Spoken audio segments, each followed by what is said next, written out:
Baik, kita lanjutkan lagi di Metro TV Newsroom. Tadi pertanyaan dari Kaniado mungkin bisa dijawab. Kemudian ketika ini sekarang terjadi, ada potential loss ke depannya berapa defisit yang akan saya tertarik yang gambar tadi, yang gambar tentang tahun. Oke, saya buka lagi. Saya buka lagi. Tren defisit biar clear ya. Karena kan proyeksinya Pak. Oke. Oh, udah hilang. Oke, Sudah nanti tidak dibuka, ada dibantu. datanya, tapi saya bacakan aja ya. Proyeksinya Ya, untuk tahun 2020 itu kan 39,5 triliun gitu ya, seperti itu. Ya. Nah, artinya konsekuensinya seperti apa? Nah, itu yang akan kekurangan gambar ke depan tadi yang sampai 2023 itu sekitar 77 triliun. Itu kalau tidak diintervensi dengan penyesuaian iuran. Nah, tadi saya koreksi tadi yang BPKP itu mengaudit juga fraud itu sekitar 1% Bang Don. 1%. 1% dari total 95 T yang dibayarkan itu 975 miliar yang ditemukan potensi fraud itu masih potensi. Nah, 1%. Jadi di situ menyimpulkan Sebelumnya, ternyata karena itu Ibu Sri Mulyani siap untuk meminta tambahan menyesuaikan iuran. Iya, Menyesuaikan karena iuran. Jadi fraudnya setelah dilihat memang ada potensi fraud, ada ketidakpatuhan regulasi, ada kolektabilitas yang rendah. Kalau ini dibuat bersih semua, ternyata masih defisit 10,5 di tahun 2018. Itu yang menyimpulkan bahwa iuran mesti disesuaikan. Nah, pertanyaan Mbak Kania, begitu iuran disesuaikan, apa yang diprediksikan di tahun 2023 defisit 77T itu tidak terjadi. Bahkan di tahun ini, sebetulnya kalau tidak ada perubahan apapun, kita surplus. Di tahun ini ya, tahun sudah 2020. 3,6 triliun. 3,6. Ya, proyeksi kita surplus dan itu mulai bulan November, Pak. Kita sudah bersih. Semua hutang rumah sakit bersih. Pak Fahmi, Jadi kita Berarti mulai akan- meningkatkan servis. sebetulnya publik itu ingin dapatkan jawaban setelah kejadian begini. Kan ini kan ada persoalan apa-apa dituduhkan ke BPJS. Ya. Pelayanan buruk BPJS. Harga obat entah karena mafia apa di belakangnya BPJS. Kan semua itu kan seolah-olah itu menjadi persoalan BPJS. Dan itu setelah kejadian begini, kan selalu berharap bahwa apakah akan ada pelayanan yang lebih baik. Ini berkaitan dengan manajemen BPJS sendiri. Gimana? Ya, kalau kita bicara program JKN kan BPJS kan satu ekosistem. Betul. Hanya misalnya ekosistem Betul. apa Gotong namanya royong. jaminan yang semua pihak kepesertaan dengan kementerian sosial, bagaimana mendata penerima bantuan iuran, kalau bicara tentang validitas data, kemudian pelayanan, tentu kan yang bicara tentang standar pelayanan kan Kementerian Kesehatan dan teman-teman pemerintah daerah. Kemudian kalau kita bicara kaitannya dengan regulasi-regulasi daerah Kementerian Dalam Negeri. Jadi memang ini kan termasuk masyarakat sebenarnya. Ekosistem ini baik kalau masyarakat tingkat kesadarannya juga tinggi. Karena kita ini sedang membangun gotong royong besar. Yang tidak mampu dibayar pemerintah, yang mampu bayar sendiri. Saya ingin sampaikan begini. Pak Jokowi ini kan clear Betul. bahwa telah menjamin 96,8 juta orang. Daerah juga berperan. Dan programnya 34 juta orang. 38 juta orang akhir tahun. Jadi 134 juta ini sudah dibayar negara. Sudah pokoknya clean. Ya. Clear. Nah, sisanya ini sebetulnya kalau mampu bayar iuran. Ya. Ini yang kemudian kita hitung kelompok ini untuk bayar, yang kemudian yang oleh Mahkamah Agung diturunkan lagi. Nah, rasanya kalau membangun sistem besar ini, konsep gotong royong tidak terbangun. Itu sebetulnya. Nah, lalu ke yang depan sebetulnya. langkah dari BPJS Kesehatan akan melakukan apa? Berarti kan akan ada defisit untuk tahun ini. Tahun ini akan muncul defisit itu. Nah, kalau defisit memang regulasinya clear ya. Satu, iuran disesuaikan. Ini kan iuran ditolak. Pilihan kedua adalah penyesuaian manfaat. Bukan mengurangi, tapi disesuaikan. Penyesuaian Misalnya, manfaat. ini kan misalnya ganteng di kacamata. Ya, periksa refraksi itu sebetulnya tidak harus di rumah sakit. Cukup layanan tingkat pertama optician, kecuali kasus khusus. Nah, kita sedang bicara dengan Persatuan Dokter Mata. Jadi kan mulai ada penyesuaian penjaminan biaya. Katarak dulu kita sempat sampaikan. Pasien yang katarak apakah mesti diobati? Diobati. Tapi pilihan pengobatannya apakah yang pakai A, pakai B. Kalau pakai A tetap berkualitas. Tapi kan itu dan bukan efisien. penyakit kronis yang tadi Tapi biaya dok tinggi, Pak. katakan biayanya itu yang paling besar. Karena banyak klaimnya berarti ya. Jadi biayanya itu kemudian kita hitung semua. Jadi itu yang akan kita lakukan, kita kalkulasi dalam mengatasi defisit yang akan terjadi. Namun defisit tahun ini, hitungan kita ini proyeksi ya. Kalau yang dibuat di pasal 3412 ya ini agak susah kita bicara ya. Tapi kalau kita lihat angkanya itu dibandingkan tahun lalu 32 triliun, defisitnya sekitar 3,2 triliun. Oke. Artinya kurang hanya 10% dari tahun lalu. Tapi kan kita tidak bicara hanya. Pernah Kita ini nggak kita bicara ngitung, keseluruhan bagaimana masyarakat ini berkontribusi itu Nah, ya, sebetulnya. pernah nggak kita menghitungkan, ini kan soal masyarakat berkontribusi, Iya. tetapi juga ada masyarakat yang juga membuat dirinya sendiri sakit, menderita. Dan kita harus ikut membantu untuk membiayai para perokok, peminum alkohol. Seperti apa itu dipikirkan untuk kemudian, ya udahlah, mestinya orang-orang ini dikecualikan atau dibebankan dengan iuran yang lebih besar. Kampanyenya lebih gencar lagi begitu ya. Nah, Kampanye supaya hidup untuk- sehat lah. Supaya hidup sehat lah Ya, paling kalau yang kita tidak. nggak bicara di hulu ke hilir, Hulu ya. ke hilir. Kita kan ada persoalan hulu yang harus kita perbaiki.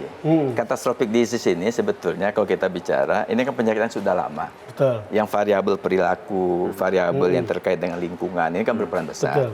Intervensi lingkungan, intervensi perilaku ini kan butuh waktu. Tapi dalam waktu 5-7 tahun ini, kan orang sakit ini nggak mungkin kita tidak tolong. Betul. Nah, itu kita selesaikan dulu. Nah, namun kemudian memang banyak ide, gagasan. Misal perokok, itu iuran lebih besar Betul. dari yang tidak merokok.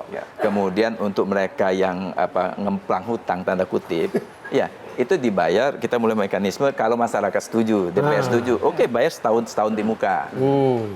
Kemudian kita sistem auto debat. Di beberapa negara juga ada yang namanya iuran itu sesuai dengan penghasilan. Oke. Kita kan dipukul rata ini penghasilannya. Iya. Iuran sesuai penghasilan. Penghasilan. Jadi persentase itu dibuat penghasilan. Seperti di Korea ya. Iya, iya. Di Korea itu kalau kita ini kan tadi kelas 1 atau kalau diturunkan jadi angka 80.000, Ya. sebetulnya kelas 1 80.000 itu kan orang penghasilan kan bisa luas Ya. tentangnya. Kalau penghasilan tinggi dia akan lebih Iya, bisa. besar. Ah, lebih iya, besar. iya, iya. Jadi Korea itu angkanya ada iuran sekitar kalau dirupiahkan dari sekitar 300.000 rupiah sampai 28 juta rupiah untuk mereka ini sesuai dengan income-nya. Ya kalau orang yang penghasilan 1 miliar sebulan, masa bayar sama 80.000? Iya, Itu banyak sebetulnya mekanisme. Iya, Tapi ini kan perlu kita bicarakan dengan seluruh stakeholders ya. Iya. Ya, ini Ada proses yang harus dilalui. Dok, saya bukannya mau cari teman gitu ya dengan membandingkan negara-negara lain. Mungkin Korsel tadi satu contoh yang sekarang sedang sukses. Tapi saya pernah baca satu artikel, saya lupa di mana yang jelas online. Ada istilah yang digunakan merujuk dari masalah jaminan kesehatan nasional yang ini menjadi bahaya. Jadi masalah laten di banyak negara, yaitu istilah shallow medicine. Ini merujuk karena memang kondisi di dunia medis itu serba kekurangan, Dok. Kekurangan biaya, kekurangan tenaga medis, termasuk kekurangan data yang terkoneksi antara satu pasien dengan fasilitas-fasilitas kesehatan yang ini juga nanti berimplikasi terhadap kekurangan waktu konsultasi antara dokter dan pasien ya, yang sehingga kemudian diagnosa, salah memberikan resep dan lain sebagainya, yang implikasinya lagi-lagi ke biaya. Benar seperti itu, Dok? Ya sebetulnya kuncinya sistem ya. Sistem. Kita harus membangun sistem kesehatan yang kuat. Ya. Nah dengan ada BPJS ini kan sebetulnya satu komponen untuk menopang subsistem pembiayaan. Dulu orang kan kalau sakit kan nggak bisa ke rumah sakit. Ya. Penyakitnya tersimpan di rumah. Begitu dibuka ada tsunami orang banyak ke rumah sakit. Iya. Nah itu sebenarnya kita Dikit-dikit perbaiki. rumah sakit Ya, gitu kita ya. perbaiki. Nah nanti kita perkuat sistemnya Pak. Sistem pelayanan tingkat pertama mesti kuat. Ya kalau bicara tentang sekarang ada kasus wabah, nah kita harus perkuat pelayanan tingkat pertama. Iya. Deteksi dini mesti jalan, tahu persis di rumah ada masalah apa. Nah itu harus kita bangun. Tetapi pada akhirnya kan kalau kita bicara sistem, orang bicara sebenarnya prevention lebih penting Betul. daripada harus berobat Ya. di rumah sakit. Sistem itu termasuk prevention ya? Iya. Ya, Harus jadi kalau begitu. penguatan pelayanan tingkat pertama itu utamanya preventif promotif. Betul. Tetap saja bahwa yang sakit ada. Yang kita bangun sekarang kan seperti itu kan. Jadi dengan bayar kapitasi kita titip. Misalnya satu klinik kemarin saya baru dari Surabaya. Ada di Malang ada klinik jumlah peserta terdaftar 30.000 orang. Kita kan titip tiap tanggal 10 itu titip 30.000 orang. Kita memang kelihatan kecil 10.000 rupiah per kepala. Jadi kita titip uang 300 juta. Untuk apa? Untuk jaga jangan sampai sakit. Iya. Nah itu penguatan yang harus kita Iya. lakukan. Tapi dalam kerangka pembangunan sistem tadi begitu ya, apakah sudah berhasil Pak kalau kita melihat pelayanan di Ada tingkat peningkatan, pertama ada misalnya. peningkatan tidak gitu? Kalau dari jumlah puskesmas lah, anggaplah seperti itu. Apakah ketika kemudian BPJS ini diberlakukan, serta-merta kita melihat memang ada perbaikan, ada peningkatan, ada perubahan? Kalau tanya ke saya pasti subjektif jawabannya. Pasti saya ngomong bagus. Tapi kita sudah membuat ukuran indikator. Jadi kita ada yang namanya kapitasi berbasis komitmen pelayanan. Oh, Anda sebagai dokter minimal setahun ketemu sekali dengan peserta terdaftar. Sakit tidak sakit. Mbak Kania misalnya kan kalau di kartu BPJS-nya terdaftar di klinik apa, kita memaksa klinik itu untuk harus kontak rate setahun sekali minimal. Kalau di Jerman 4 kali. Sakit nggak sakit itu mesti ketemu. Ya, karena dia punya hak untuk dapatkan itu, Karena karena dia setiap bulan bayar. kita bayar. Sampai diundang, dikirim surat begitu ya. Minimal ditelepon. Ditelepon. Ditelepon ditanya apa kabarnya. Oh sudah lama enggak ini, enggak konsultasi. Anda sehat atau enggak? Minimal itu ditanya. Oke. Nah, itu sistem Itu Akan sistem bagus sekali pencegahan kalau begitu seperti kejadian itu. ya. Iya, itu idealnya seperti itu. Dan gitu itu ya. dilakukan. Dan itu bisa Kapan? itu bisa Kapan tercipta. Kira-kira gitu kita kan. benar-benar bisa siap untuk menerapkan sistem pencegahan seperti itu? Kalau defisit nggak ada lagi, kita bisa bicara itu lebih enak. Atau begini dok, kita harus melakukan itu supaya tidak ada defisit. Ini bolak-balik ya. Iya kan? Karena pasal di Kan hulu, telur dan ayam aja. ini masalah di hulu tadi kita beresin. Kita perkuat sistem kesehatan kita. Pelayanan tingkat pertama kita sangat kuat. Satu dokter, satu klinik, satu puskesmas paham persis siapa yang dia bina di situ. Satu puskesmas bina katakanlah 30.000 orang, satu dokter membina 5.000 orang. Dia tahu persis Mas Wahyu itu apa masalahnya. Nah, itu Tanggung yang jawabnya kita- ada di fasilitas kliniknya itu Di ya, kliniknya bukan itu. di tanggung jawab masing-masing tenaga medis atau dokter. di entitasnya. Di entitas. Nah, dokter keluarga itu yang kemudian Mas Wahyu gimana kabarnya gitu dan seterusnya. Itu karena setiap bulan kita kan kasih uang kapitasi itu. Itu yang sistem yang kita bangun. Oke. Baik. Nah, tentu butuh waktu. Satu pertanyaan terakhir aja ya. Saya ingin menanyakan soal yang menunggak iuran. Ini sudah ada solusinya nggak Pak? Akan dikejar nggak sih Pak ke depannya? Kunci menunggak itu law enforcement. Oke. Tapi kita tidak mungkin mempidana masyarakat. Yes. Yang ada itu memang ada sanksi pelayanan publik. Bagaimana mensinergikan sanksi pelayanan publik itu sebagai syarat. Oke. Misal Anda memperpanjang SIM, selalu rame ini, memperpanjang STNK, memperpanjang paspor. Itu kan ada syarat. Nah, syarat untuk transaksi perbankan itu misalnya semua pelayanan publik itu dicek. Anda menunggak. Selesaikan dulu tunggakan, baru Anda mendapatkan layanan atau fasilitas yang diinginkan, begitulah ya, kurang lebih. Memang harus seperti itu. Harus seperti itu. Harus seperti itu. Oke, baik. Mohon Terima bantuan kasih. Metro TV lah mempertanyakan. Baik, terima kasih Dok atas waktunya di Dan Metro jangan TV stres. Newsroom.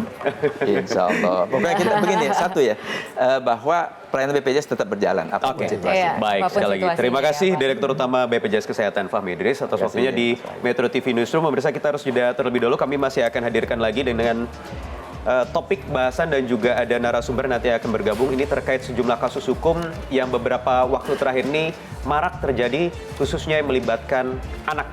Tetap bersama kami.